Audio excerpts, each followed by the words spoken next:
Not going to lie, guys, I was pretty upset that I missed the opportunity to hop on this under last week. For me, the best bet in week 5 was between the Seattle Houston over and the Arlington San Antonio under. I gave the slight edge to that Houston Seattle over, and they absolutely crushed me. Houston didn't score for 58 minutes. It was a bloodbath of a bet. Meanwhile, the under sailed, and of course it did, because Mikey Manziel had the over. So what do we know about this one? Well, the total's 33. I mean, you lost any value you would have had last week. We did have that in Piper's Parlay, by the way. That cashed. Just 261 passing yards combined in this matchup last week. Remember, came in the two worst offenses statistically in the entire XFL. But the story for San Antonio's offense last week, you see him on the screen there. Reed Sinnett finally got the start after 4 weeks of miserable offense in San Antonio. They demote Jamie Elizondo to wide receivers coach, bring in Jimmy Johnson. 13 of 19 for 97 yards for Sinnett, a touchdown and a pick. That was the stat line, but that wasn't the whole story. A nice pick by Teddy Adewusi set up a nice drive for San Antonio. Remember, this is a team that scores first a lot. I remember them scoring first against Houston. They just seemed to come out firing. They did yet again. Picked off Kyle Sloter, went up 6-0 early in the first quarter. But Sinnett struggled a bit in the second and third. He floated one short, you saw it earlier, to Dion Yelder in the end zone. It was picked off by Joe Powell. Arlington ended up stringing together like a 14-play, 99-yard drive to go ahead and take the lead. And that kind of deflated any hopes for a San Antonio win. And even worse, on that same interception, Sinnett limped off.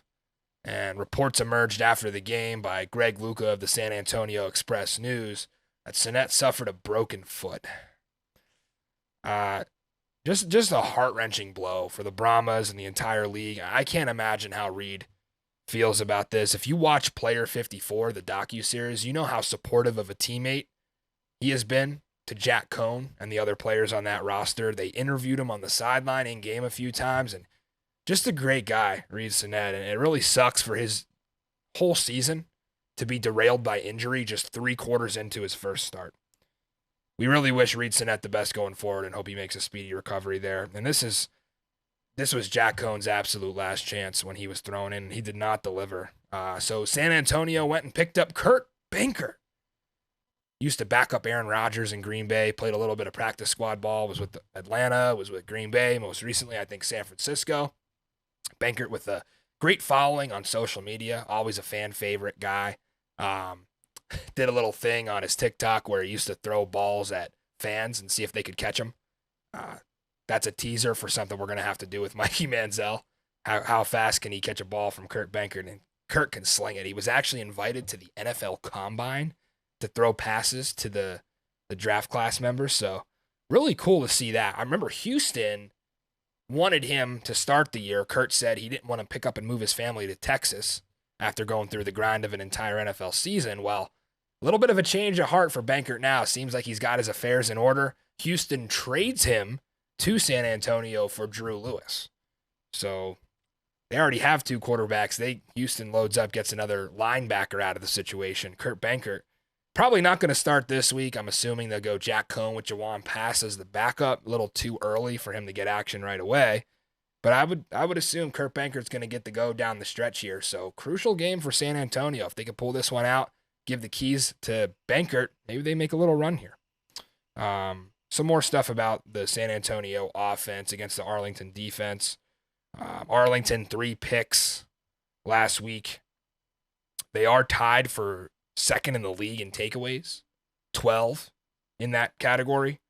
And it's really been their offense that's just been struggling for them, as has San Antonio, 7th in each category. It's a little bit worse for Arlington. And they have made some personnel moves to try to fix it this week, and some good ones.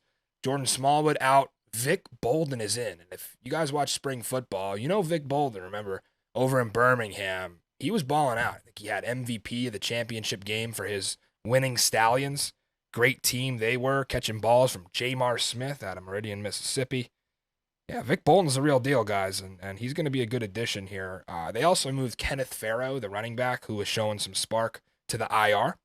Went and picked up Brian Harrion, former Georgia tailback. Remember, he was with DC in training camp, so didn't make it through final cuts there. Harrion getting a second chance with the Renegades.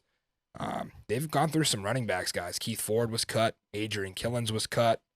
Kenneth Farrow now to the IR. It's just been kind of a musical chairs in that backfield. And Davion Smith really hasn't been able to do much of anything. I feel like every time I look at his stats, he's in like the 2 to 3 yards per carry range, and I'm not so sure it's his fault. Sloter just 14 of 26 for 148 yards and a pick in this first matchup. Sal Cannella, though, continues to be the silver lining, leading the team in receiving.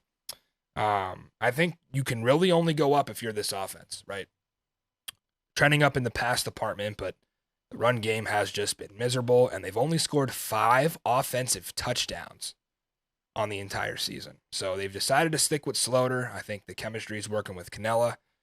Just got to start generating some sort of run game. Again, we're seeing the teams that can run the ball be successful in this league. And Reed Sinnett coming out, Zook, is just a huge blow to San Antonio. We talked about it, the former Philadelphia Eagle. Huge for them to go out and get Kurt Benkert, obviously, on just 2 days. He's not going to be ready to go right away. So Jack Cohn, I mean, I did say it was his absolute last chance when he came in for Sinnett. This is it for Cohn. Like, if he doesn't perform in this game, you may as well just cut him from the team. Cohn has got chance after chance in this offense. He's worked with 2 different offensive coordinators. He got TJ Vasher back now, so that can't be an excuse. That's the top receiver there. Jalen Tolliver was let go, which I think is something they did to make an addition for Kurt Benkert on the roster. So I thought Tolliver played pretty well this season. That was an interesting move, but they got some good threats. Like I said, Vasher, Fred Brown, Alize Mack. So can Jack Cohn get them the ball? He doesn't give me any faith. I'm going with the Arlington Renegades for the second straight time. Again, I picked these games pretty heavily based on my power rankings now versus power rankings that I had in the preseason. Again, in the preseason, I thought Arlington was much better than what they were. They could still end up there, but a long way to go for the Renegades. I just think they sweep San Antonio here. I know that defense has been good for the Brahmas, but they haven't given me any hope on offense, Zook. And you think they're making some adjustments down there in Alamo land, huh? Yeah, I'm taking San Antonio. I'm not sure why. See, the computer wanted to disagree. That's why. What'd I tell you? Bold call here, Zook. You've been doing good on your straight picks. It's a gut feeling, and I always trust this gut. So you and Mike with the guts. I got to catch up here. Got to drink some more beer snakes. Yeah, Zook going with the San Antonio Brahmas, putting his faith in Moan for Cone. Mikey Manziel finally hopping off the train, I think. I think a couple weeks in a row, he just put his faith in San Antonio. He disgustingly had the over last week. It came 22 points. I mean, 33, Zook. Over, under. Blind shot. What are you taking?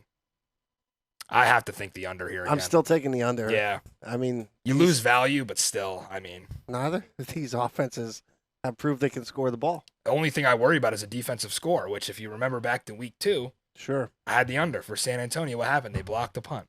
So stupid things like that can happen, and you end up cashing the over. But you're sick if you play this game.